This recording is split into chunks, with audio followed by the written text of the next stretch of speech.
Daniel comes from the EIB, as I mentioned earlier. We're very pleased to have him here because he's not the kind of person, or the bank, that the EIB, the European Investment Bank, not normally on these kind of panels, but because of what Busan is seeking to do with development finance, we're very pleased to have him. And I don't know if you could start also just by explaining a little bit about what the EIB does, how much money, numbers, where you invest in, what kind of things. I expect some people are not totally familiar with it. Okay. 5 to 7 minutes, right? Yeah.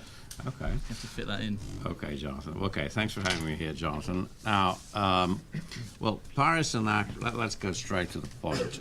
Paris and Accra have been very important for aid effectiveness, but they have had very limited relevance for the IB when it comes to its operations outside the European Union, when it lends to developing countries.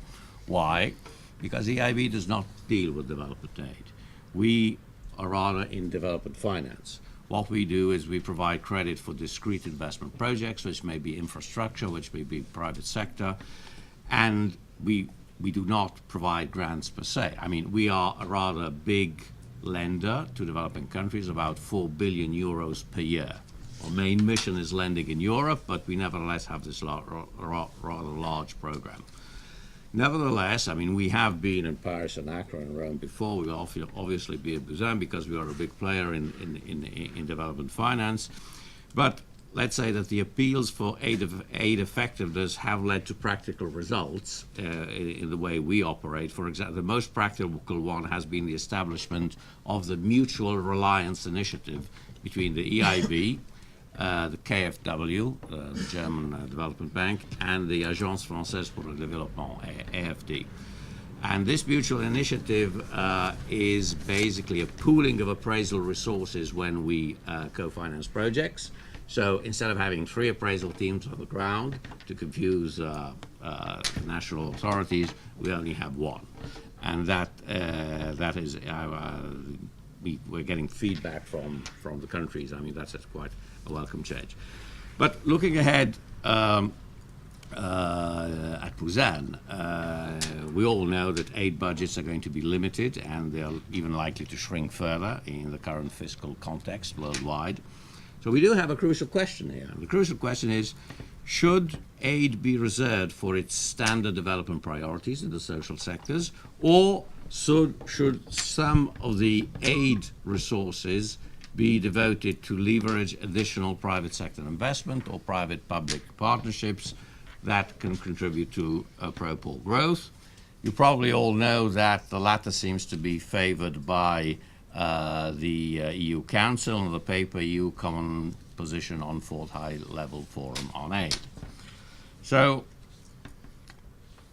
if that is the case, if some resources are going to be devoted to private sector development, then how could you think about going about this? The challenge, I think, is to use a larger share of EU aid to catalyze private investment by playing on the profit motive of individual firms. I mean, we have a different set of players here. We have firms whose motive is profit. You cannot rely on them to have development as a priority. So there are 2 ways you could actually use part of aid finance for this. One is using aid finance proper for financing some action which will make the private sector more effective in terms of development. And the second is blending this aid with some resources of institutions like the IB, but they could be others, the IFC, whoever, and blend grants and loans. So what could you do? How could you use aid finance to make the private sector more effective in delivering pro-poor growth? Well, first of all, you need to help establish proper regulation and policy setting to avoid negative effects and favor positive ones. You need capacity building to help the private sector to have the proper instruments. But perhaps even more important than that, you have to help provide a technical assistance. Then the political decision will obviously be up to the countries, but you need to provide technical assistance for taxation. I think it is important because If private sector activity is going to pick up, this will generate an increase in the potential tax base. And if you have a well-designed and administered tax system, then you can redistribute income to those who need support. The idea is you generate a surplus, and then it's up to the national authorities to distribute this surplus. But of course, they have to have the tools to do that. Now, coming to the second point, how do you blend grants and loans? It can become complicated. I'll just try and keep it as simple as possible and give you just one example of what we already do and what we hope we will be able to do more in the future. One of the problems which are hampering the private sector is risk, or the perception of risk in developing countries. And this is a key factor that undermines their access to finance of private firms. And so this hampers private investment and private sector growth. So a development finance institution like the EIB can step into the gap left by private banks or capital markets who do not want to finance, or finance not enough. But they can also help to crowd them in through risk mitigation and provision of appropriate resources. But to do that, we development finance institutions, have to mitigate our own risk. And that is where budget resources come in. Let me finish with one example of what we are doing, and I'll give you, it will be a practical example to see how it could work, and how there are other examples. We can discuss them after when you have the Q&A. We have a number of schemes which are guarantee facilities to help banks support SMEs in North Africa, or schemes for sustainable energy in Africa as a whole. What happens here?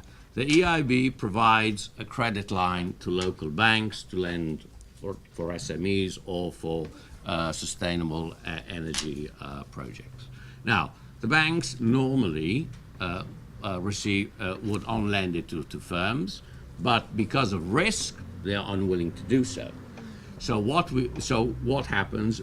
There are some EU budget funds which are used to provide guarantees to the banks, partial guarantees to the banks, on their operations they finance. So you have lending to the banks, which is then on lent to the final beneficiary, be it small and medium-sized firms, or be it a sustainable energy project. And this is made possible by blending the loan that comes from the development finance institution with the budgetary support from the European Commission, which provides a guarantee, which will give the incentive to the bank to provide the to finance the scheme. Otherwise, they wouldn't do it. So I think I'll stop there. Well, thanks very much, Daniel. As we're clapping everyone, we better clap everyone, otherwise. Thanks very much, Daniel. That was absolutely. All right. No, I didn't mean that personally. I just meant that normally. That didn't come out well at all. That was a very fascinating presentation, Daniel, and I'm sure it provokes a lot of thoughts. And it'd be interesting to see what DFID think about the use of aid in that way. Can you just tell us how much do you invest every year? More 4 billion. 4 billion. 4 billion. Now, 4 billion. It is. Well, we have various mandates to lend outside the European Union. We have about 2 million in southern Mediterranean countries, and in eastern neighbors, which are countries of the Caucasus and Eastern Europe, which are not neighbors, which are not members of the EU. And then we have sub-Saharan Africa, which is about 700 million a year. And then we have another odd billion for Latin America and Asia. Thanks very much. Very interesting.